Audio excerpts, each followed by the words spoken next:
ਮੈਂ ਰੀਨਾ ਇੱਕ ਸਧਾਰਨ ਘਰੇਲੂ ਔਰਤ ਹਾਂ। ਸਾਡੇ ਪਤੀ ਪਤਨੀ ਵਿਚਕਾਰ ਬਹੁਤ ਪਿਆਰ ਅਤੇ ਮੁਹੱਬਤ ਸੀ। ਰਾਮ ਆਦਤ ਤੋਂ ਬਹੁਤ ਚੰਗਾ ਸੀ ਅਤੇ ਇੱਕ ਸੁਲਝਿਆ ਹੋਇਆ ਆਦਮੀ ਸੀ। ਪਰ ਮੇਰੀ ਵੀ ਉਹੀ ਕਹਾਣੀ ਹੈ ਜੋ ਹੋਰ ਔਰਤਾਂ ਦੀ ਹੁੰਦੀ ਹੈ। ਵਿਆਹ ਤੋਂ ਬਾਅਦ ਇੱਕ 3 ਬੱਚਿਆਂ ਨਾਲ ਘਰ ਦੀਆਂ ਜ਼ਿੰਮੇਵਾਰੀਆਂ ਨਿਭਾਉਣਾ ਅਤੇ ਰਾਮ ਦੀ ਘੱਟ ਤਨਖਾਹ 'ਤੇ ਗੁਜ਼ਾਰਾ ਚਲਾਉਣਾ ਮੇਰੇ ਲਈ ਬਹੁਤ ਔਖਾ ਹੋ ਗਿਆ ਸੀ। ਜਦੋਂ ਕਿ ਘਰ ਵਿੱਚ ਮਦਦ ਕਰਨ ਵਾਲਾ ਕੋਈ ਨਹੀਂ ਸੀ। ਅਜਿਹੀ ਸਥਿਤੀ ਤੋਂ ਹੋਰ ਔਰਤਾਂ ਵੀ ਮੇਰੇ ਵਾਂਗ ਲੰਘਦੀਆਂ ਹਨ, ਪਰ ਮੇਰੇ ਨਾਲ ਵਾਪਰੀ ਕਹਾਣੀ ਨੇ ਮੇਰੀ ਪੂਰੀ ਜ਼ਿੰਦਗੀ ਬਦਲ ਦਿੱਤੀ। ਇਹ ਉਹਨਾਂ ਦਿਨਾਂ ਦੀ ਗੱਲ ਹੈ ਜਦੋਂ ਮੇਰੇ ਵਿਆਹ ਨੂੰ 5 ਸਾਲ ਬੀਤ ਚੁੱਕੇ ਸਨ। ਰੱਬ ਨੇ ਮੈਨੂੰ 3 ਪੁੱਤਰ ਦਿੱਤੇ ਸਨ। ਤਿੰਨੋਂ ਪੁੱਤਰਾਂ ਵਿੱਚ ਸਿਰਫ 1.5 ਸਾਲ ਦਾ ਫਰਕ ਸੀ। ਮੈਂ ਉਹਨਾਂ ਨੂੰ ਠੀਕ ਤਰ੍ਹਾਂ ਸੰਭਾਲ ਵੀ ਨਹੀਂ ਸਕਦੀ ਸੀ। ਰਾਮ ਦਾ ਛੋਟਾ ਜਿਹਾ ਘਰ ਅਤੇ ਘੱਟ ਤਨਖਾਹ, ਕੋਈ ਨੌਕਰ ਵੀ ਨਹੀਂ। ਛੋਟੇ ਬੱਚਿਆਂ ਨਾਲ ਮੈਂ ਇਕੱਲੀ ਘਰ ਦਾ ਕੰਮ ਨਹੀਂ ਸੰਭਾਲ ਸਕਦੀ ਸੀ। ਰਾਮ ਆਪਣੇ ਮਾਤਾ ਪਿਤਾ ਦਾ ਇਕਲੌਤਾ ਪੁੱਤਰ ਸੀ। ਸਾਡੇ ਵਿਆਹ ਤੋਂ ਕੁਝ ਸਾਲ ਪਹਿਲਾਂ ਉਸ ਦੇ ਪਿਤਾ ਦਾ ਦੇਹਾਂਤ ਹੋ ਗਿਆ ਸੀ ਅਤੇ ਮੇਰੇ ਵਿਆਹ ਦੇ 1 ਸਾਲ ਬਾਅਦ ਹੀ ਮੇਰੀ ਸੱਸ ਦਾ ਦੇਹਾਂਤ ਹੋ ਗਿਆ ਸੀ। ਹੁਣ ਮੈਂ ਅਤੇ ਰਾਮ ਇਸ ਘਰ ਵਿੱਚ ਇਕੱਲੇ ਰਹਿ ਗਏ ਸੀ ਅਤੇ ਰਾਮ ਦੇ ਕੰਮ 'ਤੇ ਜਾਣ ਤੋਂ ਬਾਅਦ ਮੈਂ ਇਕੱਲੀ ਘਰ ਵਿੱਚ ਬੱਚਿਆਂ ਦੀ ਦੇਖਭਾਲ ਕਰਦੀ ਸੀ ਅਤੇ ਸਾਰਾ ਦਿਨ ਘਰ ਦੇ ਕੰਮ ਕਰਦੀ ਸੀ। ਇਕੱਲੀ ਔਰਤ ਲਈ ਜੋ ਛੋਟੇ ਬੱਚਿਆਂ ਦੀ ਦੇਖਭਾਲ ਕਰਦੀ ਹੈ ਅਤੇ ਇਸ ਦੇ ਨਾਲ ਘਰੇਲੂ ਕੰਮ ਵੀ ਕਰਦੀ ਹੈ, ਇਹ ਬਹੁਤ ਮੁਸ਼ਕਲ ਹੈ। ਪਰ ਮੇਰੇ ਪਤੀ ਰਾਮ ਸਵੇਰੇ ਨਾਸ਼ਤਾ ਬਣਾਉਣ ਵਿੱਚ ਮੇਰੀ ਮਦਦ ਕਰਦੇ ਸਨ ਅਤੇ ਜਦੋਂ ਉਹ ਆਪਣੇ ਦਫ਼ਤਰ ਜਾਂਦੇ ਤਾਂ ਮੇਰਾ ਸਾਰਾ ਦਿਨ ਰਸੋਈ ਵਿੱਚ ਹੀ ਲੰਘ ਜਾਂਦਾ। ਦਿਨ ਬਹੁਤ ਔਖੇ ਲੰਘ ਰਹੇ ਸਨ। ਘਰ ਵਿੱਚ ਮੇਰੇ ਸਿਵਾਏ ਹੋਰ ਕੋਈ ਨਹੀਂ ਸੀ ਜਿਸ ਨਾਲ ਮੈਂ ਗੱਲ ਕਰ ਸਕਦੀ ਜਾਂ ਜਿਸ ਨਾਲ ਮੈਂ ਆਪਣਾ ਦੁੱਖ ਸਾਂਝਾ ਕਰ ਸਕਦੀ। ਰਾਤ ਨੂੰ ਜਦੋਂ ਰਾਮ ਦਫ਼ਤਰ ਤੋਂ ਘਰ ਆਉਂਦੇ ਤਾਂ ਉਹ ਬੱਚਿਆਂ ਨਾਲ ਖੇਡਣ ਲੱਗ ਜਾਂਦੇ ਅਤੇ ਰਾਤ ਦਾ ਖਾਣਾ ਖਾਂਦੇ ਹੀ ਅਸੀਂ ਦੋਵੇਂ ਆਪਣੀਆਂ ਜ਼ਿੰਮੇਵਾਰੀਆਂ ਤੋਂ ਇੰਨੇ ਥੱਕ ਜਾਂਦੇ ਸੀ ਕਿ ਅਸੀਂ ਲੇਟਦੇ ਸਾਰ ਹੀ ਸੌਂ ਜਾਂਦੇ। ਇੱਕ ਤਾਂ ਦਿਨ ਭਰ ਬੱਚਿਆਂ ਦੀ ਜ਼ਿੰਮੇਵਾਰੀ ਹੁੰਦੀ ਤੇ ਉਸ ਤੋਂ ਉੱਪਰ ਘਰ ਦੀ ਸਫਾਈ ਅਤੇ ਖਾਣਾ ਬਣਾਉਣਾ। ਇਹ ਦਿਨ ਮੇਰੇ ਲਈ ਬਹੁਤ ਔਖੇ ਸਨ। ਜਦੋਂ ਇੱਕ ਦਿਨ ਰਾਮ ਇੱਕ ਬਜ਼ੁਰਗ ਆਦਮੀ ਨੂੰ ਆਪਣੇ ਨਾਲ ਘਰ ਲੈ ਆਇਆ ਅਤੇ ਮੈਨੂੰ ਕਿਹਾ, ਪਤਨੀ ਸਾਹਿਬ, ਇਸ ਨੂੰ ਲੈ ਜਾਓ, ਤੁਹਾਡਾ ਮਸਲਾ ਹੱਲ ਹੋ ਗਿਆ ਹੈ। ਅੱਜ ਤੋਂ ਇਹ ਅੰਕਲ ਤੁਹਾਡੇ ਸਾਰੇ ਕੰਮ ਕਰੇਗਾ ਅਤੇ ਬੱਚਿਆਂ ਦੀ ਦੇਖਭਾਲ ਵੀ ਕਰੇਗਾ। ਤੁਸੀਂ ਜੋ ਵੀ ਕੰਮ ਉਹਨਾਂ ਨੂੰ ਕਹੋਗੇ ਉਹ ਇਨਕਾਰ ਨਹੀਂ ਕਰੇਗਾ। ਉਹਨਾਂ ਨੇ ਰਾਤ 8 ਵਜੇ ਹੀ ਵਾਪਸ ਜਾਣਾ ਹੈ। ਰਾਮ ਮੈਨੂੰ ਦੱਸਣ ਲੱਗਾ ਕਿ ਇਹ ਅੰਕਲ ਮੇਰੇ ਬੌਸ ਦੇ ਘਰ ਨੌਕਰ ਹਨ। ਮੇਰੇ ਬੌਸ ਕੁਝ ਮਹੀਨਿਆਂ ਲਈ ਲੰਦਨ ਜਾ ਰਹੇ ਹਨ, ਪਰ ਇੱਥੇ ਉਹਨਾਂ ਦਾ ਕੋਈ ਰਿਸ਼ਤੇਦਾਰ ਵੀ ਨਹੀਂ ਹੈ। ਇਸ ਲਈ ਬੌਸ ਨੇ ਮੈਨੂੰ ਉਹਨਾਂ ਨੂੰ ਆਪਣੇ ਨਾਲ ਲੈ ਜਾਣ ਲਈ ਕਿਹਾ ਹੈ। ਤੁਸੀਂ ਜੋ ਵੀ ਕੰਮ ਕਹੋਗੇ ਉਹ ਤੁਹਾਡੇ ਹਰ ਕੰਮ ਵਿੱਚ ਤੁਹਾਡੀ ਮਦਦ ਕਰਨਗੇ। ਉਹ ਅੱਧਖੜ ਉਮਰ ਦਾ ਆਦਮੀ ਸੀ। ਚਿਹਰੇ 'ਤੇ ਝੁਰੜੀਆਂ ਸਨ, ਸਿਰ ਦੇ ਵਾਲ ਵੀ ਚਿੱਟੇ ਹੋ ਗਏ ਸਨ। ਉਹ ਨੀਵੀਂ ਪਾ ਕੇ ਖੜਾ ਸੀ। ਉਸ ਨੂੰ ਦੇਖ ਕੇ ਮੈਂ ਸੋਚਿਆ ਕਿ ਜੇ ਕੋਈ ਔਰਤ ਹੁੰਦੀ ਤਾਂ ਮੈਨੂੰ ਵੀ ਆਰਾਮ ਮਿਲਦਾ, ਪਰ ਇਹ ਬੁੱਢਾ ਮੇਰੀ ਮਦਦ ਕਿਵੇਂ ਕਰ ਸਕਦਾ ਹੈ। ਪਰ ਹੁਣ ਇਹ ਰਾਮ ਦੇ ਬੌਸ ਦਾ ਹੁਕਮ ਸੀ, ਇਸ ਲਈ ਅਸੀਂ ਇਸ ਨੂੰ ਟਾਲ ਨਹੀਂ ਸਕਦੇ ਸੀ। ਉਹ ਸਵੇਰੇ 9 ਵਜੇ ਸਾਡੇ ਘਰ ਆ ਜਾਂਦਾ ਸੀ ਅਤੇ ਉਹ ਰਾਤ ਦੇ 8 ਵਜੇ ਵਾਪਸ ਚਲੇ ਜਾਂਦੇ ਸਨ। ਮੈਂ ਉਸ ਤੋਂ ਘਰ ਦੇ ਕੰਮ ਕੀ ਕਰਵਾਉਂਦੀ। ਉਸ ਦੇ ਆਉਣ ਨਾਲ ਮੈਨੂੰ ਇੰਨੀ ਮਦਦ ਮਿਲੀ ਕਿ ਮੇਰੇ ਬੱਚੇ ਉਸ ਨਾਲ ਖੇਡਦੇ ਰਹਿੰਦੇ ਸਨ ਅਤੇ ਉਹ ਘਰ ਦੇ ਛੋਟੇ-ਛੋਟੇ ਕੰਮ ਕਰ ਦਿੰਦੇ ਸਨ। ਉਹ ਮੈਨੂੰ ਬੇਟਾ ਕਹਿ ਕੇ ਬੁਲਾਉਂਦੇ ਸੀ। ਜਦੋਂ ਮੈਂ ਰਸੋਈ ਵਿੱਚ ਕੰਮ ਕਰਦੀ ਸੀ ਤਾਂ ਉਹ ਮੇਰੇ ਪਿੱਛੇ-ਪਿੱਛੇ ਰਸੋਈ ਵਿੱਚ ਆਉਂਦੇ ਸੀ ਅਤੇ ਕਹਿੰਦੇ ਸੀ, ਬੇਟਾ, ਮੈਂ ਚਾਹ ਬਣਾਉਣ ਜਾਣਦਾ ਹਾਂ ਅਤੇ ਸਬਜ਼ੀ ਵੀ ਮੈਂ ਕੱਟ ਲੈਂਦਾ ਹਾਂ। ਜੇਕਰ ਕੋਈ ਕੰਮ ਹੋਵੇ ਤਾਂ ਬਿਨਾਂ ਕਿਸੇ ਸਮੱਸਿਆ 'ਤੇ ਮੈਨੂੰ ਦੱਸ ਸਕਦੇ ਹੋ। ਪੁਰਾਣੇ ਕੱਪੜੇ ਪਾ ਕੇ ਅਤੇ ਮੋਢੇ 'ਤੇ ਰੁਮਾਲ ਲੈ ਕੇ ਉਹ ਇੰਨੀ ਗਰਮੀ 'ਚ ਰਸੋਈ 'ਚ ਮੇਰੀ ਮਦਦ ਕਰਨ ਲਈ ਆ ਜਾਂਦੇ। ਉਹ ਹਮੇਸ਼ਾ ਮੇਰੇ ਕੋਲੋਂ ਕੰਮ ਮੰਗਦੇ ਰਹਿੰਦੇ, ਪਰ ਮੈਂ ਉਸ ਤੋਂ ਕੋਈ ਕੰਮ ਨਹੀਂ ਕਰਵਾਇਆ ਕਿਉਂਕਿ ਉਹ ਬਹੁਤ ਬੁੱਢਾ ਸੀ। ਉਹ ਮੇਰੇ ਪਿਤਾ ਦੀ ਹੀ ਉਮਰ ਦੇ ਸੀ। ਮੈਨੂੰ ਉਹਨਾਂ ਨੂੰ ਕੰਮ ਦੱਸਦੇ ਹੋਏ ਸ਼ਰਮ ਮਹਿਸੂਸ ਹੁੰਦੀ ਸੀ। ਮੈਂ ਉਹਨਾਂ ਨੂੰ ਕਿਹਾ, ਅੰਕਲ ਜੀ, ਅਸੀਂ ਇੰਨੇ ਅਮੀਰ ਨਹੀਂ ਹਾਂ ਕਿ ਤੁਸੀਂ ਸਾਡਾ ਹੁਕਮ ਮੰਨੋਗੇ ਅਤੇ ਤੁਸੀਂ ਇੱਥੇ ਕੋਈ ਨੌਕਰ ਨਹੀਂ ਹੋ। ਬਸ ਮੇਰੇ ਬੱਚਿਆਂ ਦਾ ਧਿਆਨ ਰੱਖੋ ਅਤੇ ਬਾਜ਼ਾਰ ਤੋਂ ਸਮਾਨ ਲਿਆਓ। ਉਸ ਦੇ ਆਉਣ ਨਾਲ ਮੈਂ ਬਹੁਤ ਰਾਹਤ ਮਹਿਸੂਸ ਕੀਤੀ। ਮੈਂ ਉਸ ਕੋਲੋਂ ਬਾਜ਼ਾਰ ਦੀਆਂ ਬਹੁਤ ਸਾਰੀਆਂ ਚੀਜ਼ਾਂ ਮੰਗਵਾ ਲੈਂਦੀ ਸੀ 8 ਵਜਦੇ ਹੀ ਉਹ ਘਰ ਜਾਣ ਲਈ ਤਿਆਰ ਹੋ ਜਾਂਦਾ। ਫਿਰ ਉਹ ਮੇਰੀ ਆਗਿਆ ਮੰਗਦਾ ਅਤੇ ਕਹਿੰਦਾ, ਬੇਟਾ ਮੈਂ ਜਾਵਾਂ। ਜਦੋਂ ਮੈਂ ਉਸ ਨੂੰ ਜਾਣ ਲਈ ਕਹਿੰਦੀ ਤਾਂ ਉਹ ਮੈਨੂੰ 50 ਰੁਪਏ ਦੇਣ ਲਈ ਕਹਿੰਦਾ। ਮੇਰੇ ਕੋਲ ਅਕਸਰ ਪੈਸੇ ਹੁੰਦੇ ਸਨ। ਮੈਂ ਉਸ ਨੂੰ ਹਰ ਰੋਜ਼ 50 ਰੁਪਏ ਦਿੰਦੀ ਸੀ। ਜਦੋਂ ਵੀ ਉਸਨੇ ਪੁੱਛਿਆ, ਇੱਕ ਵਾਰ ਮੈਂ ਉਸ ਨੂੰ 200 ਰੁਪਏ ਦਾ ਨੋਟ ਦੇ ਦਿੱਤਾ ਅਤੇ ਉਸ ਨੂੰ ਰੱਖਣ ਲਈ ਕਿਹਾ, ਪਰ ਉਸ ਨੇ ਮੈਨੂੰ ਵਾਪਸ ਕਰ ਦਿੱਤਾ ਅਤੇ ਕਿਹਾ, ਬੇਟਾ ਮੈਂ ਸਿਰਫ 50 ਰੁਪਏ ਲਵਾਂਗਾ। ਮੈਂ ਉਹਨਾਂ ਨੂੰ ਬਹੁਤ ਕੁਝ ਦੇਣ ਦੀ ਕੋਸ਼ਿਸ਼ ਕੀਤੀ। ਉਹਨਾਂ ਨੂੰ ਕਿਹਾ ਕਿ ਮੈਂ ਆਪਣੀ ਖੁਸ਼ੀ ਨਾਲ ਦੇ ਰਹੀ ਹਾਂ, ਪਰ ਉਹਨਾਂ ਨੇ ਮੈਨੂੰ ਇਨਕਾਰ ਕਰ ਦਿੱਤਾ ਅਤੇ ਕਹਿਣ ਲੱਗੇ ਕਿ ਮੈਂ ਸਿਰਫ 50 ਰੁਪਏ ਲਵਾਂਗਾ। ਮੈਨੂੰ ਉਹਨਾਂ ਦੀਆਂ ਗੱਲਾਂ ਅਜੀਬ ਲੱਗੀਆਂ। 1 ਮਹੀਨਾ ਬੀਤ ਗਿਆ ਸੀ, ਇਸ ਲਈ ਮੈਂ ਉਸ ਅੰਕਲ ਤੋਂ ਬਹੁਤ ਬੇਝਿਜਕ ਹੋ ਗਈ ਸੀ। ਜਦੋਂ ਮੈਂ ਰਸੋਈ ਵਿੱਚ ਖਾਣਾ ਬਣਾਉਂਦੀ ਸੀ ਤਾਂ ਉਹ ਕਦੇ ਭਾਂਡੇ ਧੋ ਦਿੰਦੇ ਸਨ, ਕਦੇ ਸਬਜ਼ੀ ਕੱਟ ਕੇ ਮੈਨੂੰ ਦੇ ਦਿੰਦੇ ਸਨ। ਹੁਣ ਮੈਂ ਉਹਨਾਂ ਨਾਲ ਰਸੋਈ ਵਿੱਚ ਕੰਮ ਕਰ ਲੈਂਦੀ ਸੀ। ਮੈਨੂੰ ਪਹਿਲਾਂ ਵਾਂਗ ਉਹਨਾਂ ਨਾਲ ਕੰਮ ਕਰਨ ਤੋਂ ਕੋਈ ਝਿਜਕ ਨਹੀਂ ਸੀ।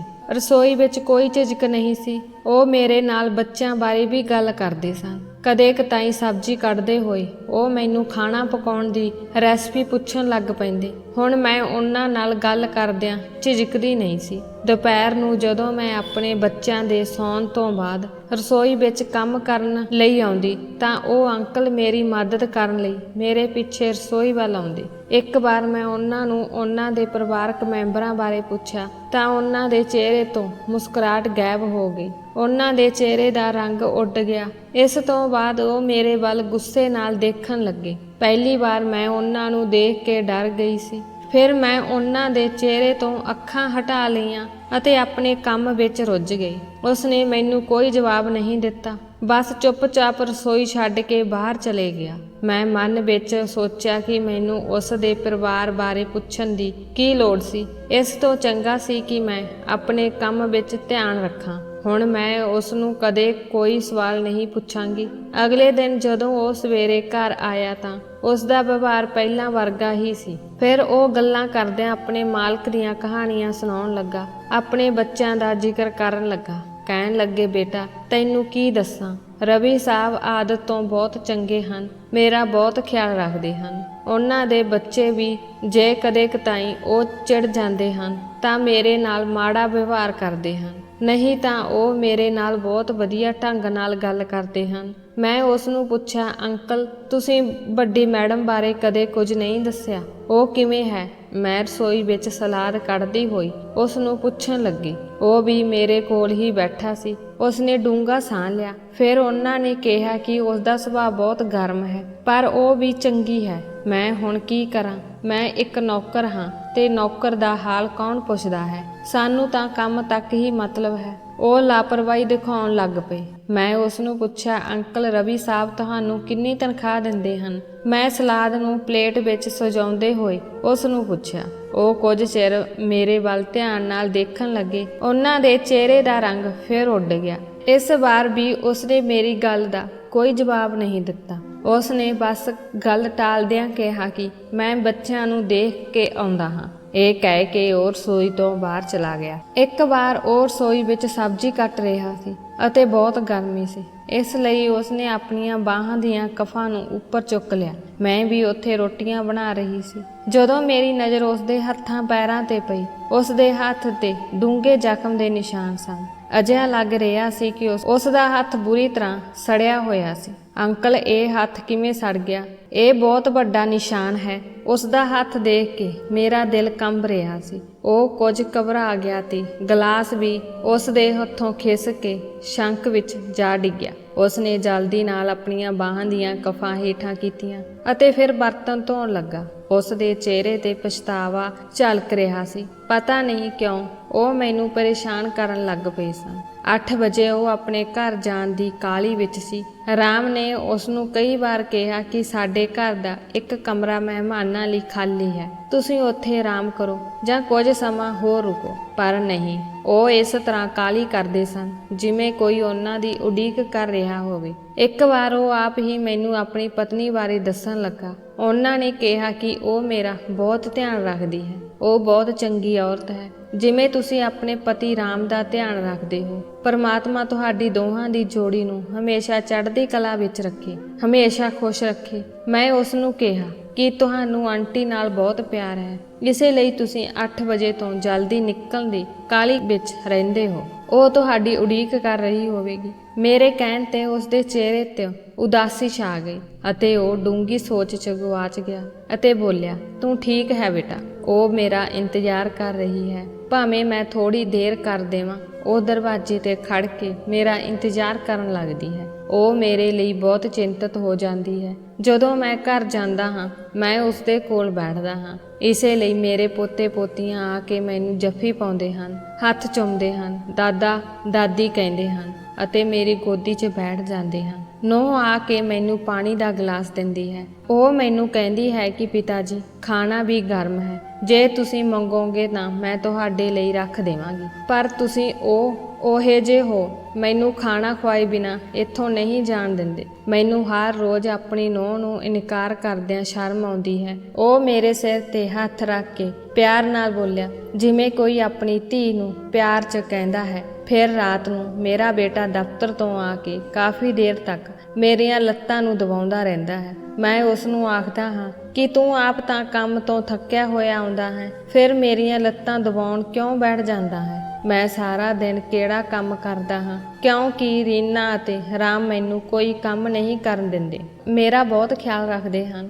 ਪਰ ਮੇਰਾ ਪੁੱਤਰ ਕਹਿੰਦਾ ਹੈ ਕਿ ਪਿਤਾ ਜੀ, ਮੈਂ ਉਦੋਂ ਤੱਕ ਸੌਂ ਨਹੀਂ ਸਕਦਾ ਜਦੋਂ ਤੱਕ ਮੈਂ ਤੁਹਾਡੇ ਪੈਰ ਨਹੀਂ ਦਬਾਉਂਦਾ। ਉਸ ਦੀਆਂ ਗੱਲਾਂ ਸੁਣ ਕੇ ਮੈਂ ਬਹੁਤ ਖੁਸ਼ ਹੋਈ ਕਿ ਉਸ ਕੋਲ ਇੰਨਾ ਨੇਕ ਬੱਚਾ ਹੈ ਜੋ ਉਸ ਨੂੰ ਬਹੁਤ ਪਿਆਰ ਕਰਦਾ ਹੈ ਅਤੇ ਉਸ ਦੀ ਦੇਖਭਾਲ ਕਰਦਾ ਹੈ। ਨਹੀਂ ਤਾਂ ਅੱਜ ਦੇ ਬੱਚੇ ਆਪਣੇ ਮਾਂ-ਬਾਪ ਨੂੰ ਵੀ ਨਹੀਂ ਦੇਖਦੇ। ਜਦੋਂ ਤੱਕ ਮੇਰੀ ਪਤਨੀ ਸਾਰੇ ਦਿਨ ਦੀਆਂ ਗੱਲਾਂ ਮੈਨੂੰ ਨਹੀਂ ਦੱਸਦੀ, ਤਦ ਤੱਕ ਉਸ ਦੇ ਦਿਲ ਨੂੰ ਸ਼ਾਂਤੀ ਨਹੀਂ ਮਿਲਦੀ। ਉਸ ਦੀਆਂ ਗੱਲਾਂ ਕਦੇ ਖਤਮ ਨਹੀਂ ਹੁੰਦੀਆਂ ਅਤੇ ਮੈਨੂੰ ਨੀਂਦ ਆਉਣ ਲੱਗਦੀ ਹੈ। ਇਹ ਕਹਿ ਕੇ ਉਹ ਹੱਸਣ ਲੱਗ ਪਿਆ। ਮੈਂ ਉਸ ਨੂੰ ਕਹਿੰਦਾ ਹਾਂ ਕਿ ਸਾਡੀ ਉਮਰ ਲੰਘ ਗਈ ਹੈ, ਪਰ ਤੇਰਾ ਪਿਆਰ ਅਜੇ ਵੀ ਉਹੀ ਹੈ। ਉਹ ਮੁਸਕਰਾਇਆ ਅਤੇ ਆਪਣੇ ਹਾਸੇ ਕਾਰਨ ਅੱਖਾਂ ਵਿੱਚ ਆਏ ਹੰਝੂਆਂ ਨੂੰ ਸਾਫ਼ ਕਰਨ ਲੱਗਾ। ਸੱਚਾ ਪਿਆਰ ਅੰਕਲ ਜੀ ਉਹੀ ਹੈ ਜੋ ਤੁਹਾਡੀ ਪਤਨੀ ਤੁਹਾਡੇ ਨਾਲ ਕਰਦੀ ਹੈ। ਔਰਤ ਦਾ ਪਿਆਰ ਕਦੇ ਪੁਰਾਣਾ ਨਹੀਂ ਹੁੰਦਾ, ਇਹ ਸਮੇਂ ਦੇ ਨਾਲ ਮਜ਼ਬੂਤ ਹੁੰਦਾ ਜਾਂਦਾ ਹੈ। ਉਹ ਮੇਰੀ ਗੱਲ ਧਿਆਨ ਨਾਲ ਸੁਣਨ ਲੱਗਾ। ਉਸ ਨੇ ਕਿਹਾ ਕਿ ਤੁਸੀਂ ਬਿਲਕੁਲ ਮੇਰੀ ਪਤਨੀ ਹੇਮਾ ਵਾਂਗ ਗੱਲ ਕਰਦੇ ਹੋ। ਮੈਂ ਸੋਚਦਾ ਹਾਂ ਕਿ ਜੇ ਮੇਰੀ ਇੱਕ ਧੀ ਹੁੰਦੀ ਤਾਂ ਉਹ ਤੁਹਾਡੇ ਵਰਗੀ ਹੋਣੀ ਸੀ। ਉਹ ਮੁਸਕਰਾ ਕੇ ਬੋਲਿਆ। ਮੈਂ ਉਸ ਨੂੰ ਪੁੱਛਿਆ ਕਿ ਅੰਕਲ ਜੀ, ਤੁਸੀਂ ਕੰਮ ਕਿਉਂ ਕਰਦੇ ਹੋ? ਮੇਰੇ ਸਵਾਲ ਤੋਂ ਉਹ ਤੁਰੰਤ ਹੈਰਾਨ ਹੋ ਗਿਆ। ਕਈ ਵਾਰ ਜਦੋਂ ਉਹ ਗੱਲ ਕਰਨ ਲਈ ਆਉਂਦਾ ਤਾਂ ਉਹ ਮੈਨੂੰ ਆਪਣੇ ਪਰਿਵਾਰਕ ਮੈਂਬਰਾਂ ਬਾਰੇ ਸਾਰੀਆਂ ਗੱਲਾਂ ਦੱਸਣ ਲੱਗ ਪੈਂਦਾ ਅਤੇ ਕਈ ਵਾਰ ਜਦੋਂ ਮੈਂ ਉਸ ਨੂੰ ਕੁਝ ਸਵਾਲ ਪੁੱਛਦੀ ਤਾਂ ਉਹ ਬਿਨਾਂ ਜਵਾਬ ਦਿੱਤੇ ਉੱਠ ਕੇ ਚਲਾ ਜਾਂਦਾ। ਹੁਣ ਉਹ ਮੇਰੇ ਸਵਾਲ ਦਾ ਜਵਾਬ ਦਿੱਤੇ ਬਿਨਾਂ ਉੱਥੋਂ ਉੱਠ ਕੇ ਚਲਾ ਗਿਆ। ਫਿਰ ਮੈਂ ਸੋਚਿਆ, ਹੋ ਸਕਦਾ ਹੈ ਕਿ ਉਹਨਾਂ ਨੂੰ ਪੈਸੇ ਦੀ ਸਮੱਸਿਆ ਹੋਵੇ। ਬੇਟੇ ਦੀ ਤਨਖਾਹ ਜ਼ਿਆਦਾ ਨਹੀਂ ਹੈ, ਤਾਂ ਹੀ ਉਹ ਇਸ ਉਮਰ ਵਿੱਚ ਸਖਤ ਮਿਹਨਤ ਕਰ ਰਿਹਾ ਹੈ। ਮੈਂ ਰਾਮ ਨੂੰ ਕਿਹਾ ਕਿ ਤੇਰਾ ਬੌਸ ਅੰਕਲ ਜੀ ਨੂੰ ਚੰਗੀ ਤਨਖਾਹ ਦੇ ਰਿਹਾ ਹੋਵੇਗਾ ਤਾਂ ਜੋ ਉਹ ਬਹੁਤ ਵਧੀਆ ਢੰਗ ਨਾਲ ਗੁਜ਼ਾਰਾ ਕਰ ਸਕੇ। ਪਰ ਹੁਣ ਜਦੋਂ ਉਹ ਇੱਥੇ ਨਹੀਂ ਹੈ ਤਾਂ ਅੰਕਲ ਜੀ ਦੇ ਘਰ ਦੇ ਲੋਕਾਂ ਨੂੰ ਮੁਸ਼ਕਲ ਦਾ ਸਾਹਮਣਾ ਕਰਨਾ ਪੈ ਰਿਹਾ ਹੈ। ਉਹਨਾਂ ਨੂੰ ਉਹ ਤਨਖਾਹ ਦਿਓ ਜੋ ਤੁਸੀਂ ਆਸਾਨੀ ਨਾਲ ਦੇ ਸਕਦੇ ਹੋ। ਮੇਰੀ ਗੱਲ ਸੁਣ ਕੇ ਰਾਮ ਨੇ ਜਵਾਬ ਦਿੱਤਾ ਕਿ ਤੁਹਾਨੂੰ ਕੀ ਲੱਗਦਾ ਹੈ ਕਿ ਮੈਂ ਉਸ ਨੂੰ ਪੈਸੇ ਦੇਣ ਦੀ ਕੋਸ਼ਿਸ਼ ਨਹੀਂ ਕੀਤੀ ਹੋਵੇਗੀ? ਪਰ ਜਦੋਂ ਵੀ ਮੈਂ ਉਸ ਨੂੰ ਪੈਸੇ ਦਿੰਦਾ ਹਾਂ, ਉਹ ਹਰ ਵਾਰ ਇਨਕਾਰ ਕਰਦਾ ਹੈ ਅਤੇ ਕਹਿੰਦਾ ਹੈ ਕਿ ਜੋ ਮਾਲਕਣ ਮੈਨੂੰ ਦਿੰਦੀ ਹੈ ਉਹ ਹੀ ਮੇਰੀ ਤਨਖਾਹ ਹੈ। ਰਾਮ ਦੀ ਗੱਲ ਸੁਣ ਕੇ ਮੈਂ ਫੈਸਲਾ ਕਰ ਲਿਆ ਸੀ ਕਿ ਅੰਕਲ ਜੀ ਨੂੰ ਜ਼ਰੂਰ ਪੁੱਛਾਂਗੀ ਕਿ ਉਹ 50 ਰੁਪਏ ਦੇ ਨੋਟਾਂ ਦਾ ਕੀ ਕਰਦੇ ਹਨ। ਅਗਲੇ ਦਿਨ ਜਦੋਂ ਮੈਂ ਅੰਕਲ ਨੂੰ 50 ਰੁਪਏ ਦਾ ਨੋਟ ਦਿੱਤਾ ਤਾਂ ਮੈਂ ਉਸ ਨੂੰ ਪੁੱਛਿਆ ਕਿ ਉਸ ਨੂੰ ਸਿਰਫ 50 ਰੁਪਏ ਦੇ ਨੋਟ ਤੋਂ ਕੀ ਮਿਲਦਾ ਹੈ। ਇਸ ਵਾਰ ਉਹ ਚੁੱਪਚਾਪ ਬਾਹਰ ਨਹੀਂ ਗਿਆ, ਸਗੋਂ ਉਸ ਨੇ ਮੈਨੂੰ ਕਿਹਾ ਕਿ ਪੁੱਤਰ, ਮੇਰੇ ਘਰ ਆ ਕੇ ਸਭ ਕੁਝ ਆਪਣੀਆਂ ਅੱਖਾਂ ਨਾਲ ਦੇਖ। ਅਗਲੇ ਦਿਨ ਜਦੋਂ ਮੈਂ ਉਸ ਦੇ ਘਰ ਗਈ ਤਾਂ ਮੇਰੇ ਪੈਰਾਂ ਹੇਠ ਜ਼ਮੀਨ ਨਿਕਲ ਗਈ, ਕਿਉਂਕਿ ਉੱਥੇ ਮੈਂ ਅਤੇ ਰਾਮ ਦੋਵੇਂ ਅੰਕਲ ਨਾਲ ਉਸ ਦੇ ਘਰ ਗਏ ਹੋਏ ਸੀ। ਸੁੰਨਸਾਨ ਇਲਾਕਾ ਸੀ, ਛੋਟੀਆਂ-ਛੋਟੀਆਂ ਗਲੀਆਂ ਸਨ ਕਿਸੇ ਗਲੀ ਵਿੱਚ ਵੜਦਿਆਂ ਹੀ 2-4 ਘਰਾਂ ਤੋਂ ਬਾਅਦ ਗਲੀ ਬੰਦ ਹੋ ਜਾਂਦੀ ਸੀ। ਅਸੀਂ ਦੋਵੇਂ ਉਸ ਗਲੀ ਦੇ ਪਿਛਲੇ ਘਰ ਦੇ ਸਾਹਮਣੇ ਅੰਕਲ ਨਾਲ ਖੜੇ ਸੀ, ਪਰ ਉਸ ਘਰ ਦਾ ਦਰਵਾਜ਼ਾ ਬੰਦ ਸੀ। ਉਹ ਦਰਵਾਜ਼ਾ ਧੱਕਾ ਮਾਰ ਕੇ ਖੁੱਲਿਆ। ਮੇਰੇ ਸਾਹਮਣੇ ਮਿੱਟੀ ਦਾ ਵਿਹੜਾ ਸੀ ਅਤੇ ਮੈਂ ਤੇ ਰਾਮ ਨੇ ਹੈਰਾਨੀ ਨਾਲ ਇੱਕ ਦੂਜੇ ਵੱਲ ਦੇਖਿਆ। ਫਿਰ ਅਸੀਂ ਘਰ ਦੇ ਅੰਦਰ ਚਲੇ ਗਏ। ਘਰ ਵਿੱਚ ਕਾਫੀ ਸਨਾਟਾ ਸੀ। ਘਰ ਦੇ ਅੰਦਰ ਵੜਦਿਆਂ ਹੀ ਵੱਡਾ ਵਿਹੜਾ ਅਤੇ ਸਾਹਮਣੇ 2 ਕਮਰੇ ਸਨ। ਹਰ ਕਮਰੇ ਦੇ ਦਰਵਾਜ਼ੇ ਅਤੇ ਖਿੜਕੀਆਂ ਸਨ। ਵਿਹੜੇ ਵਿੱਚ ਦਰਖਤ ਸਨ, ਪਰ ਹੁਣ ਉਹ ਪੂਰੀ ਤਰ੍ਹਾਂ ਸੁੱਕ ਚੁੱਕੇ ਸਨ। ਇੱਥੇ ਸਭ ਕੁਝ ਮਿੱਟੀ ਦਾ ਢੇਰ ਬਣ ਗਿਆ ਸੀ। ਵਿਹੜੇ ਦੇ ਕੋਨੇ ਵਿੱਚ ਇੱਕ ਕਬਰ ਵੇਖ ਕੇ ਮੇਰੇ ਪੈਰਾਂ ਹੇਠੋਂ ਜ਼ਮੀਨ ਖਿਸਕ ਗਈ। ਕਬਰ ਘਰ ਦੇ ਅੰਦਰ ਹੀ ਬਣਾਈ ਗਈ ਸੀ ਤੇ ਉਸ ਦੀ ਮਿੱਟੀ ਵੀ ਗਿੱਲੀ ਸੀ। ਘਰ ਵਿੱਚ ਕੋਈ ਆਦਮੀ ਨਹੀਂ ਸੀ। ਚਾਰੇ ਪਾਸੇ ਸਨਾਟਾ ਛਾਇਆ ਹੋਇਆ ਸੀ। ਚਾਚੇ ਦੀ ਮੰਜੀ ਵੀ ਕਬਰ ਦੇ ਇੱਕ ਪਾਸੇ ਪਈ ਸੀ। ਮੰਜੇ ਦੇ ਕੋਲ ਇੱਕ ਮਿੱਟੀ ਦਾ ਘੜਾ ਰੱਖਿਆ ਹੋਇਆ ਸੀ ਅਤੇ ਉਸ ਉੱਤੇ ਇੱਕ ਸਟੀਲ ਦਾ ਗਲਾਸ ਉਲਟਾ ਕਰਕੇ ਰੱਖਿਆ ਹੋਇਆ ਸੀ। ਅੰਕਲ ਸਭ ਤੋਂ ਪਹਿਲਾਂ ਉਸ ਕਬਰ ਤੇ ਗਏ ਅਤੇ ਕਹਿਣ ਲੱਗੇ ਕਿ ਹੇਮਾ, ਦੇਖੋ ਕੌਣ ਆਇਆ ਹੈ। ਮੈਂ ਤੁਹਾਨੂੰ ਦੱਸਿਆ ਸੀ ਕਿ ਰੀਨਾ ਬੇਟੀ ਆਉਣ ਲਈ ਜਿੱਦ ਕਰਦੀ ਹੈ ਅਤੇ ਉਹ ਬਹਾਨੇ ਤੁਹਾਡੇ ਸਾਰਿਆਂ ਬਾਰੇ ਪੁੱਛਦੀ ਰਹਿੰਦੀ ਹੈ। ਇਸੇ ਲਈ ਇਸ ਵਾਰ ਮੈਂ ਇਸ ਨੂੰ ਆਪਣੇ ਨਾਲ ਲੈ ਕੇ ਆਇਆ ਹਾਂ। ਇਹ ਸਭ ਦੇਖ ਕੇ ਮੌਕੇ ਤੇ ਹੀ ਮੇਰੇ ਪੈਰ ਜੰਮ ਗਏ। ਰਾਮ ਦੀ ਹਾਲਤ ਵੀ ਮੇਰੇ ਨਾਲੋਂ ਵੱਖਰੀ ਨਹੀਂ ਸੀ। ਚਾਚੇ ਨੇ ਜੇਬ ਵਿੱਚੋਂ ਧੂਪ ਸਟਿੱਕ ਕੱਢ ਕੇ ਮਾਚਿਸ ਦੀ ਸਟਿੱਕ ਜਗਾਈ ਤੇ ਕਬਰ ਤੇ ਲਾ ਦਿੱਤੀ। ਫਿਰ ਉਸਨੇ ਮੁੜ ਕੇ ਸਾਡੇ ਵੱਲ ਦੇਖਿਆ ਤੇ ਪੁੱਛਿਆ ਕਿ ਤੁਸੀਂ ਦੋਵੇਂ ਉੱਥੇ ਕਿਉਂ ਰੁਕ ਗਏ ਹੋ? ਅੰਦਰ ਆਓ। ਤੁਸੀਂ ਮੈਨੂੰ ਪੁੱਛੋਗੇ ਨਹੀਂ ਕਿ ਮੈਂ 50 ਰੁਪਏ ਕਿਉਂ ਲੈਂਦਾ ਹਾਂ। ਹੇਮਾ ਨੂੰ ਧੂਪ ਸਟਿੱਕ ਦੀ ਖੁਸ਼ਬੂ ਬਹੁਤ ਪਸੰਦ ਹੈ, ਇਸ ਲਈ ਮੈਂ ਹਰ ਰੋਜ਼ ਉਸ ਲਈ ਧੂਪ ਸਟਿੱਕ ਲਿਆਉਂਦਾ ਹਾਂ ਅਤੇ ਉਹ ਖੁਸ਼ ਹੋ ਜਾਂਦੀ ਹੈ। ਆਓ ਮੈਂ ਤੁਹਾਨੂੰ ਆਪਣੀ ਨੂੰਹ ਨਾਲ ਮਿਲਵਾਉਂਦਾ ਹਾਂ। ਉਹ ਰਸੋਈ ਵਿੱਚ ਖਾਣਾ ਬਣਾ ਰਹੀ ਹੋਵੇਗੀ। ਮੇਰੇ ਆਉਣ ਤੋਂ ਪਹਿਲਾਂ ਹੀ ਉਹ ਮੇਰੇ ਲਈ ਭੋਜਨ ਤਿਆਰ ਰੱਖਦੀ ਹੈ। ਉਹ ਕਹਿੰਦੀ ਹੈ ਕਿ ਪਿਤਾ ਜੀ ਨੂੰ ਆਉਂਦੇ ਹੀ ਭੁੱਖ ਲੱਗ ਗਈ ਹੋਵੇਗੀ। ਉਹ ਮੇਰੇ ਕੋਲ ਆਇਆ ਅਤੇ ਮੇਰਾ ਹੱਥ ਫੜ ਕੇ ਮੈਨੂੰ ਆਪਣੀ ਰਸੋਈ ਵਿੱਚ ਲੈ ਗਿਆ। ਰਸੋਈ ਦੀ ਹਾਲਤ ਬਾਕੀ ਘਰ ਨਾਲੋਂ ਵੱਖਰੀ ਨਹੀਂ ਸੀ। ਰਸੋਈ ਖਾਲੀ ਸੀ ਅਤੇ ਉਸ ਵਿੱਚ ਕੁਝ ਸਟੀਲ ਦੇ ਭਾਂਡੇ ਸਨ। ਉਹ ਵੀ ਮਿੱਟੀ ਨਾਲ ਭਰੇ ਹੋਏ ਸਨ। ਮੈਂ ਸੋਚਿਆ ਸ਼ਾਇਦ ਉਸਦੇ ਪਰਿਵਾਰ ਦੀ ਕਿਸੇ ਦੁਰਘਟਨਾ ਵਿੱਚ ਮੌਤ ਹੋ ਗਈ ਹੋਵੇਗੀ। ਸ਼ਾਇਦ ਪਰਿਵਾਰ ਦੇ ਸਾਰੇ ਜੀਆਂ ਇਸ ਦੁਨੀਆ ਤੋਂ ਚਲੇ ਗਏ ਹਨ। ਇਸੇ ਕਰਕੇ ਚਾਚਾ ਤਨਹਾਈ ਦਾ ਸ਼ਿਕਾਰ ਹੋ ਗਿਆ। ਇਸ ਤੋਂ ਬਚਣ ਲਈ ਉਹ ਬਿਨਾਂ ਤਨਖਾਹ ਤੋਂ ਕੰਮ ਕਰਦੇ ਹਨ। ਫਿਰ ਉਹ ਮੈਨੂੰ ਅਤੇ ਰਾਮ ਨੂੰ ਆਪਣੇ ਬੇਟੇ ਦੇ ਕਮਰੇ ਵਿੱਚ ਲੈ ਗਏ। ਕਮਰੇ ਵਿੱਚ ਕੋਈ ਨਹੀਂ ਸੀ, ਪਰ ਕੰਧ ਤੇ ਇੱਕ ਵੱਡੇ ਫਰੇਮ ਵਿੱਚ ਇੱਕ ਤਸਵੀਰ ਸੀ, ਜਿਸ ਨੂੰ ਦੇਖ ਕੇ ਰਾਮ ਹੈਰਾਨ ਰਹਿ ਗਿਆ। ਉਸਨੇ ਹੈਰਾਨੀ ਨਾਲ ਚਾਚੇ ਵੱਲ ਦੇਖਿਆ, ਫਿਰ ਤਸਵੀਰ ਦੇਖੀ ਜਿੱਥੇ ਚਾਚਾ ਜੀ ਆਪਣੇ ਬੇਟੇ ਅਤੇ ਨੂੰਹ ਨਾਲ ਖੜੇ ਮੁਸਕਰਾ ਰਹੇ ਸਨ। ਉਸ ਦਾ ਪੁੱਤਰ 22 ਸਾਲ ਦਾ ਲੱਗਦਾ ਸੀ ਅਤੇ ਨੂੰਹ ਵੀ 20 ਸਾਲ ਦੀ ਹੋਵੇਗੀ। ਰਾਮ ਹੈਰਾਨ ਰਹਿ ਗਿਆ। ਰਵੀ ਸਰ, ਰਾਮ ਨੇ ਸਾਹਮਣੇ ਇਸ ਨੌਜਵਾਨ ਵੱਲ ਉਂਗਲ ਉਠਾਈ ਅਤੇ ਹੈਰਾਨੀ ਨਾਲ ਕਿਹਾ। ਮੈਂ ਉਸਦੇ ਮੂੰਹੋਂ ਇਹ ਨਾਮ ਸੁਣ ਕੇ ਦੰਗ ਰਹਿ ਗਈ। ਮੈਂ ਅੱਜ ਤੱਕ ਰਾਮ ਦੇ ਬੌਸ ਨੂੰ ਨਹੀਂ ਦੇਖਿਆ ਸੀ, ਉਸ ਬਾਰੇ ਸੁਣਿਆ ਸੀ। ਇਸ ਲਈ ਤੁਸੀਂ ਸਰ ਦੇ ਪਿਤਾ ਹੋ? ਹੈਰਾਨੀ ਕਾਰਨ ਰਾਮ ਦੀ ਆਵਾਜ਼ ਬਾਹਰ ਨਹੀਂ ਆ ਰਹੀ ਸੀ। ਚਾਚੇ ਦੀਆਂ ਅੱਖਾਂ ਵਿੱਚੋਂ ਹੰਝੂ ਵਹਿਣ ਲੱਗੇ। ਪੁੱਤਰ ਨਹੀਂ, ਮੈਂ ਉਸਦਾ ਨੌਕਰ ਹਾਂ। ਉਹ ਫੁੱਟ-ਫੁੱਟ ਕੇ ਰੋਣ ਲੱਗ ਪਈ। ਰਾਮ ਨੇ ਅੱਗੇ ਆ ਕੇ ਉਸ ਨੂੰ ਜੱਫੀ ਪਾ ਲਈ। ਰਾਮ ਨੂੰ ਜੱਫੀ ਪਾ ਕੇ ਉਹ ਬਹੁਤ ਰੋ ਰਹੇ ਸੀ। ਇਹ ਸਭ ਦੇਖ ਕੇ ਮੇਰੀਆਂ ਅੱਖਾਂ ਹੰਝੂਆਂ ਨਾਲ ਭਰ ਆਈਆਂ। ਬੇਟਾ, ਮੇਰਾ ਘਰ ਬਰਬਾਦ ਹੋ ਗਿਆ।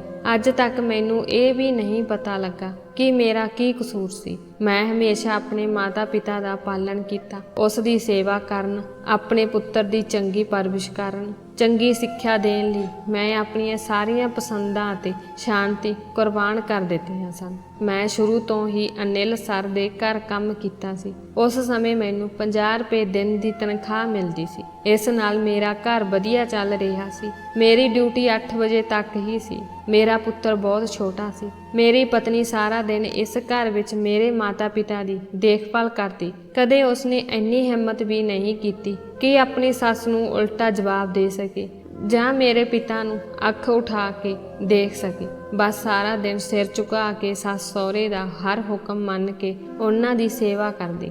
ਮੈਂ 8 ਵਜੇ ਘਰ ਵਾਪਸ ਆਉਂਦਾ ਸੀ ਆਪਣੇ ਪਿਤਾ ਦੀਆਂ ਲੱਤਾਂ ਦਬਾ ਕੇ, ਮਾਂ ਦੀਆਂ ਗੱਲਾਂ ਅਤੇ ਸ਼ਿਕਾਇਤਾਂ ਸੁਣ ਕੇ ਆਪਣੀ ਪਤਨੀ ਕੋਲ ਚਲਾ ਜਾਂਦਾ ਸੀ। ਬਸ ਉਹ 2-3 ਘੰਟੇ ਸਾਡੀ ਆਪਣੀ ਜ਼ਿੰਦਗੀ ਸੀ। ਅਸੀਂ ਇੱਕ ਦੂਜੇ ਨਾਲ ਆਪਣੇ ਦੁੱਖ ਦਰਦ ਦੀਆਂ ਗੱਲਾਂ ਕਰਦੇ। ਰਵੀ ਦੇ ਜਨਮ ਤੋਂ ਬਾਅਦ ਅਸੀਂ ਉਸ ਨੂੰ ਸਭ ਤੋਂ ਅੱਗੇ ਰੱਖਿਆ। ਅਸੀਂ ਸੋਚਿਆ ਕਿ ਅਸੀਂ ਅਨਪੜ੍ਹ ਹਾਂ, ਇਸ ਲਈ ਅਸੀਂ ਲੋਕਾਂ ਦੇ ਘਰਾਂ ਵਿੱਚ ਕੰਮ ਕਰਨ ਅਤੇ ਉਹਨਾਂ ਦੀ ਰੋਟੀ ਖਾਣ ਲਈ ਮਜਬੂਰ ਹਾਂ। ਜੇ ਸਾਡਾ ਪੁੱਤਰ ਪੜ੍ਹ ਲਿਖ ਜਾਵੇਗਾ ਤਾਂ ਸਾਡੇ ਦਿਨ ਵੀ ਬਦਲ ਜਾਣਗੇ। ਸਮਾਂ ਬੀਤਦਾ ਜਾ ਰਿਹਾ ਸੀ। ਮੇਰੇ ਮਾਤਾ ਪਿਤਾ ਵੀ ਇੱਕ ਤੋਂ ਬਾਅਦ ਇੱਕ ਇਸ ਸੰਸਾਰ ਨੂੰ ਛੱਡ ਗਏ। ਮੈਨੂੰ ਪਤਾ ਹੀ ਨਹੀਂ ਲੱਗਾ ਕਿ ਕਦੋਂ ਹੇਮਾ ਨੇ ਮੇਰੀ ਮਾਂ ਦੀ ਥਾਂ ਲੈ ਲਈ। ਸਾਡੇ ਕਾਲੇ ਬਾਲ ਤੇ ਸੋਹਣੀ ਜਵਾਨੀ ਕਦੋਂ ਸਾਡੇ ਪੁੱਤਰ ਨੂੰ ਪਾਲਦਿਆਂ ਤੇ ਉਸ ਦੀਆਂ ਮਨੋਕਾਮਨਾ ਪੂਰੀਆਂ ਕਰਨ ਦੀ ਬੁਢਾਪੇ ਨੂੰ ਪਹੁੰਚ ਗਈ। ਸਾਨੂੰ ਪਤਾ ਹੀ ਨਾ ਲੱਗਾ ਮੇਰਾ ਬੇਟਾ ਹੁਣ ਅਫਸਰ ਬਣ ਗਿਆ ਸੀ। ਮੈਂ ਆਪਣੇ ਸੇਠ ਅਮਰ ਸਾਹਿਬ ਨੂੰ ਕਿਹਾ ਤੇ ਮੇਰੇ ਬੇਟੇ ਨੂੰ ਮੇਰੇ ਦਫ਼ਤਰ ਵਿੱਚ ਨੌਕਰੀ ਮਿਲ ਗਈ। ਉਸ ਨੇ ਆਸਾਨੀ ਨਾਲ ਮੇਰੇ ਬੇਟੇ ਨੂੰ ਨੌਕਰੀ ਦੇ ਦਿੱਤੀ ਕਿਉਂਕਿ ਮੈਂ ਆਪਣੀ ਸਾਰੀ ਜਵਾਨੀ ਉਸਦੇ ਘਰ ਕੰਮ ਕਰਦਿਆਂ ਬਿਤਾਈ ਸੀ। 50 ਰੁਪਏ ਤਨਖਾਹ ਦੇਣ ਤੋਂ ਬਾਅਦ ਉਹ ਬਚਿਆ ਹੋਇਆ ਖਾਣਾ ਅਤੇ ਕੱਪੜੇ ਆਪਣੇ ਘਰੋਂ ਦੇ ਦਿੰਦਾ ਸੀ, ਜਿਸ ਨੂੰ ਪਹਿਨ ਕੇ ਮੈਂ ਅਤੇ ਹੇਮਾ ਨੇ ਸਾਡੀ ਸਾਰੀ ਜ਼ਿੰਦਗੀ ਬਿਤਾਈ। ਅਮਰ ਸਾਹਿਬ ਦੀ ਇੱਕ ਬੇਟੀ ਸੀ। ਉਹ ਉਹਨਾਂ ਦੀ ਇਕਲੌਤੀ ਧੀ ਸੀ, ਇਸ ਕਰਕੇ ਉਹ ਬਹੁਤ ਵਿਗੜੀ ਹੋਈ ਸੀ। ਉਹ ਹਮੇਸ਼ਾ ਮੈਨੂੰ ਨੌਕਰ ਆਖਦੀ ਸੀ, ਪਰ ਜਦੋਂ ਮੈਂ ਨੌਕਰ ਸੀ ਮੈਂ ਉਸ ਨੂੰ ਕੁਝ ਨਹੀਂ ਕਹਿੰਦਾ ਸੀ। ਜੇ ਗੱਲ ਇੱਥੋਂ ਤੱਕ ਹੁੰਦੀ ਤਾਂ ਮੈਨੂੰ ਕੋਈ ਸਮੱਸਿਆ ਨਹੀਂ ਹੁੰਦੀ। ਮੇਰੇ ਬੇਟੇ ਦੀ ਤਨਖਾਹ ਵੀ ਹੁਣ ਚੰਗੀ ਹੋ ਗਈ ਸੀ। ਮੈਂ ਸੋਚਿਆ ਕਿ ਹੁਣ ਸਾਡਾ ਬੁਢਾਪਾ ਚੰਗਾ ਲੰਘ ਜਾਵੇਗਾ। ਮੈਂ ਵੀ ਨੌਕਰੀ ਛੱਡ ਕੇ ਘਰ ਬੈਠ ਜਾਵਾਂਗਾ। ਜੋ ਸਮਾਂ ਮੈਂ ਆਪਣੀ ਜਵਾਨੀ ਵਿੱਚ ਪਤਨੀ ਨੂੰ ਨਹੀਂ ਦੇ ਸਕਿਆ, ਅਸੀਂ ਬੁਢਾਪੇ ਵਿੱਚ ਇਕੱਠੇ ਬਿਤਾਵਾਂਗੇ। ਮੈਂ ਸੋਚ ਰਿਹਾ ਸੀ ਕਿ ਜਿਵੇਂ ਮੇਰੀ ਪਤਨੀ ਨੇ ਮੇਰੇ ਮਾਤਾ ਪਿਤਾ ਦੀ ਸੇਵਾ ਕੀਤੀ ਸੀ, ਸਾਡੀ ਨੂੰਹ ਵੀ ਇਸੇ ਤਰ੍ਹਾਂ ਹੀ ਸਾਡੀ ਸੇਵਾ ਕਰੇਗੀ। ਬੇਟੇ ਦੀ ਪਹਿਲੀ ਤਨਖਾਹ ਮਿਲਣ ਤੋਂ ਬਾਅਦ ਮੈਂ ਅਮਰ ਸਾਹਿਬ ਨੂੰ ਕਿਹਾ ਕਿ ਹੁਣ ਮੈਨੂੰ ਨੌਕਰੀ ਤੋਂ ਛੁੱਟੀ ਚਾਹੀਦੀ ਹੈ। ਉਹ ਵੀ ਖੁਸ਼ੀ ਨਾਲ ਮੰਨ ਗਏ। ਮੈਂ ਕੁਝ ਮਹੀਨੇ ਘਰ ਬਿਤਾਏ। ਇੱਕ ਦਿਨ ਅਮਰ ਸਾਹਿਬ ਮੇਰੇ ਘਰ ਆਏ। ਜਦੋਂ ਉਸਨੇ ਆਸ਼ਾ ਮੈਡਮ ਨਾਲ ਮੇਰੇ ਬੇਟੇ ਦੇ ਰਿਸ਼ਤੇ ਬਾਰੇ ਪੁੱਛਿਆ ਤਾਂ ਮੈਂ ਹੈਰਾਨ ਰਹਿ ਗਿਆ। ਅਸੀਂ ਕਿੱਥੇ ਅਤੇ ਆਸ਼ਾ ਮੈਡਮ ਕਿੱਥੇ? ਮੇਰਾ ਬੇਟਾ ਬਹੁਤ ਵਧੀਆ ਅਤੇ ਮਿਹਨਤੀ ਵੀ ਸੀ। ਅਮਰ ਸਾਹਿਬ ਆਪਣੀ ਧੀ ਲਈ ਹੋਰ ਕੀ ਚਾਹੁੰਦੇ ਸਨ? ਮੇਰੀ ਸਾਰੀ ਉਮਰ ਉਹਨਾਂ ਦੀ ਗੁਲਾਮੀ ਵਿੱਚ ਬੀਤ ਗਈ ਸੀ। ਹੁਣ ਉਹ ਮੇਰੇ ਪੁੱਤਰ ਦੀ ਗੁਲਾਮੀ ਵੀ ਚਾਹੁੰਦੇ ਸਨ। ਜੇ ਉਸ ਦੀ ਬਦਮਾਸ਼ ਅਤੇ ਢੀਠ ਧੀ ਵਿਆਹ ਕਰਕੇ ਕਿਸੇ ਹੋਰ ਦੇ ਘਰ ਚਲੀ ਜਾਂਦੀ ਤਾਂ ਉਹ 2 ਦਿਨ ਵੀ ਉੱਥੇ ਨਾ ਰੁਕਦੀ। ਇਸੇ ਲਈ ਉਸ ਨੇ ਮੇਰੇ ਪੁੱਤਰ ਨੂੰ ਫਸਾ ਲਿਆ ਅਤੇ ਮੇਰਾ ਪੁੱਤਰ ਵੀ ਦੌਲਤ ਨੂੰ ਦੇਖ ਕੇ ਹਵਾ ਵਿੱਚ ਉੱਡਣ ਲੱਗਾ। ਮੇਰੀਆਂ ਕੋਸ਼ਿਸ਼ਾਂ ਦੇ ਬਾਵਜੂਦ ਉਹ ਆਸ਼ਾ ਮੈਡਮ ਨਾਲ ਵਿਆਹ ਕਰਨ ਲਈ ਰਾਜੀ ਹੋ ਗਿਆ। ਅੰਤ ਵਿੱਚ ਮੈਨੂੰ ਆਪਣੇ ਪੁੱਤਰ ਦੀ ਇੱਛਾ ਅੱਗੇ ਸਿਰ ਝੁਕਾਉਣਾ ਪਿਆ। ਆਸ਼ਾ ਸਾਡੇ ਘਰ ਕੁਝ ਦਿਨ ਹੀ ਰਹੀ ਅਤੇ ਫਿਰ ਮੇਰੇ ਬੇਟੇ ਨੂੰ ਆਪਣੇ ਨਾਲ ਲੈ ਗਈ। ਹੇਮਾ ਬਹੁਤ ਰੋਈ, ਪਰ ਮੈਂ ਉਸ ਨੂੰ ਸਮਝਾਇਆ ਕਿ ਸਾਡੇ ਬੇਟੇ ਦੀ ਆਪਣੀ ਜ਼ਿੰਦਗੀ ਹੈ, ਉਸ ਨੂੰ ਆਪਣੀ ਮਰਜ਼ੀ ਅਨੁਸਾਰ ਜੀਣ ਦਿਓ। ਉਹ ਕਹਿਣ ਲੱਗੀ ਕਿ ਮੈਂ ਵੀ ਆਪਣੀ ਜਵਾਨੀ ਅਤੇ ਆਪਣੀਆਂ ਸਾਰੀਆਂ ਖਵਾਇਸ਼ਾਂ ਤੁਹਾਡੇ ਪਿੱਛੇ ਲਗਾ ਕੇ ਰਵੀ ਦੀਆਂ ਇੱਛਾਵਾਂ ਪੂਰੀਆਂ ਕਰਨ ਵਿੱਚ ਲਗਾ ਦਿੱਤੀਆਂ। ਕਿ ਮੈਂ ਇਹ ਸਭ ਕੁਝ ਇਸ ਦਿਨ ਲਈ ਕੀਤਾ ਸੀ। ਮੈਂ ਉਸ ਨੂੰ ਸਮਝਾਇਆ ਕਿ ਇਹ ਸਾਡਾ ਫਰਜ਼ ਹੈ। ਉਹ ਰੋਣ ਲੱਗ ਪਈ ਕਿ ਉਸ ਦਾ ਕੋਈ ਫਰਜ਼ ਨਹੀਂ ਹੈ। ਮੈਂ ਉਸ ਨੂੰ ਸ਼ਾਂਤ ਕਰਨ ਦੀ ਬਹੁਤ ਕੋਸ਼ਿਸ਼ ਕੀਤੀ, ਪਰ ਉਹ ਆਪਣੇ ਪੁੱਤਰ ਤੋਂ ਵਿਛੜਨ ਕਰਕੇ ਬਿਮਾਰ ਰਹਿਣ ਲੱਗੀ। ਪਹਿਲਾਂ ਸਾਡਾ ਬੇਟਾ ਹਫ਼ਤੇ ਵਿੱਚ 1 ਵਾਰ ਆਪਣੀ ਮਾਂ ਨੂੰ ਮਿਲਣ ਆਉਂਦਾ ਸੀ ਅਤੇ ਘਰ ਦੇ ਖਰਚੇ ਲਈ ਪੈਸੇ ਦਿੰਦਾ ਸੀ, ਪਰ ਹੌਲੀ-ਹੌਲੀ ਉਸ ਦਾ ਆਉਣਾ ਜਾਣਾ ਘਟ ਗਿਆ। ਜਦੋਂ ਮੈਂ ਦੇਖਿਆ ਕਿ ਹੁਣ ਉਹ ਮੇਰੇ ਲੜਕੇ ਨੇ ਸਾਨੂੰ ਖਰਚਾ ਦੇਣਾ ਬੰਦ ਕਰ ਦਿੱਤਾ ਹੈ ਤਾਂ ਮੈਂ ਕਿਸੇ ਹੋਰ ਘਰ ਵਿੱਚ ਨੌਕਰੀ ਕਰ ਲਈ। ਹੇਮਾ ਦੀ ਜਵਾਨੀ ਵੀ ਮੇਰੀ ਉਡੀਕ ਵਿੱਚ ਬੀਤ ਗਈ ਤੇ ਵਿਚਾਰੀ ਦਾ ਬੁਢਾਪਾ ਵੀ ਮੇਰੀ ਉਡੀਕ ਕਰਦਿਆਂ ਗੁਜ਼ਰ ਗਿਆ। ਜੇ ਮੈਨੂੰ ਵਾਪਸ ਆਉਣ ਵਿੱਚ ਥੋੜੀ ਦੇਰ ਹੋ ਜਾਂਦੀ ਤਾਂ ਉਹ ਦਰਵਾਜ਼ੇ ਦੀ ਦਹਿਲੀਜ਼ ਤੇ ਖੜੀ ਮੇਰੀ ਉਡੀਕ ਕਰਦੀ। ਉਸ ਦਾ ਇਹੀ ਇੰਤਜ਼ਾਰ ਉਸ ਨੂੰ ਇੱਕ ਦਿਨ ਕਬਰ ਤੱਕ ਲੈ ਗਿਆ ਅਤੇ ਮੈਂ ਇਕੱਲਾ ਰਹਿ ਗਿਆ। ਮੈਨੂੰ ਆਪਣਾ ਘਰ ਬਹੁਤ ਪਿਆਰਾ ਸੀ, ਇਸੇ ਲਈ ਮੈਂ ਹੇਮਾ ਨੂੰ ਕਿਤੇ ਨਹੀਂ ਜਾਣ ਦਿੱਤਾ।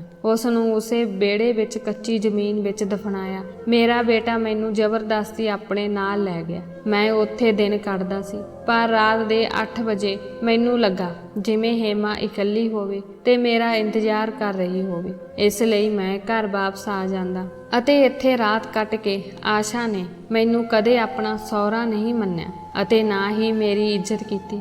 ਅੱਜ ਵੀ ਉਹ ਮੈਨੂੰ ਨੌਕਰ ਕਹਿ ਕੇ ਬੁਲਾਉਂਦੀ ਹੈ। ਮੇਰਾ ਬੇਟਾ ਉਸ ਦੇ ਅਹਿਸਾਨਾਂ ਤੇ ਬੋਝ ਹੇਠਾਂ ਦਬਿਆ ਹੋਇਆ ਹੈ, ਇਸ ਲਈ ਉਹ ਉਸ ਨੂੰ ਕੁਝ ਨਹੀਂ ਕਹਿੰਦਾ। ਉਸ ਦੀ ਪਰਵਰਿਸ਼ ਕਰਕੇ ਉਸ ਦੇ ਬੱਚੇ ਵੀ ਉਸ ਦੀ ਮਾਂ ਦੇ ਨਕਸ਼ੇ ਕਦਮਾਂ ਤੇ ਚਲੇ। ਇਸੇ ਲਈ ਅੱਜ ਵੀ ਉਸ ਘਰ ਵਿੱਚ ਮੇਰੀ ਸਥਿਤੀ ਉਹੀ ਹੈ ਜੋ ਪਹਿਲਾਂ ਹੁੰਦੀ ਸੀ। ਫਰਕ ਸਿਰਫ ਇੰਨਾ ਹੈ ਕਿ ਅਮਰ ਸਾਹਿਬ ਦੀ ਬਜਾਏ ਮੈਂ ਆਸ਼ਾ ਮੈਡਮ ਤੋਂ 50 ਰੁਪਏ ਦੀ ਤਨਖਾਹ ਮੰਗਦਾ ਹਾਂ, ਕਿਉਂਕਿ ਇਹ ਮੇਰੀ ਮਿਹਨਤ ਦੀ ਕਮਾਈ ਹੈ। ਹੇਮਾ ਨੂੰ ਧੂਫ ਦੀ ਖੁਸ਼ਬੂ ਬਹੁਤ ਪਸੰਦ ਹੈ, ਇਸ ਲਈ ਮੈਂ 50 ਰੁਪਏ ਦੀ ਧੂਫ ਲਿਆਉਂਦਾ ਹਾਂ ਅਤੇ ਸੋਚਦੀ ਹਾਂ ਕਿ ਮੈਂ ਆਪਣੀ ਪੂਰੀ ਜ਼ਿੰਦਗੀ ਬੱਚੇ ਪੈਦਾ ਕਰਨ ਤੇ ਉਸ ਸੁਪਨੇ ਨੂੰ ਪੂਰਾ ਕਰਨ ਵਿੱਚ ਲੰਘਾ ਦਿੱਤੀ। ਉਸ ਕੋਲ ਸਾਨੂੰ 2 ਘੰਟੇ ਦੇਣ ਦਾ ਸਮਾਂ ਨਹੀਂ ਹੈ। ਜਦੋਂ ਉਹ ਮੈਨੂੰ ਕਿਸੇ ਮਹਿਮਾਨ ਨਾਲ ਜਾਣ ਪਛਾਣ ਕਰਾਉਂਦਾ ਹੈ ਤਾਂ ਉਹ ਮੈਨੂੰ ਨੌਕਰ ਆਖਦਾ ਹੈ, ਪਰ ਮੈਂ ਇਸ ਬਾਰੇ ਦੁਖੀ ਨਹੀਂ ਹਾਂ, ਕਿਉਂਕਿ ਮੈਂ ਆਪਣੀ ਸਾਰੀ ਜ਼ਿੰਦਗੀ ਨੌਕਰੀ ਕਰਦਿਆਂ ਗੁਜ਼ਾਰ ਦਿੱਤੀ। ਨੌਕਰ ਕਹਾਉਣ ਵਿੱਚ ਸ਼ਰਮ ਕੀ ਹੈ?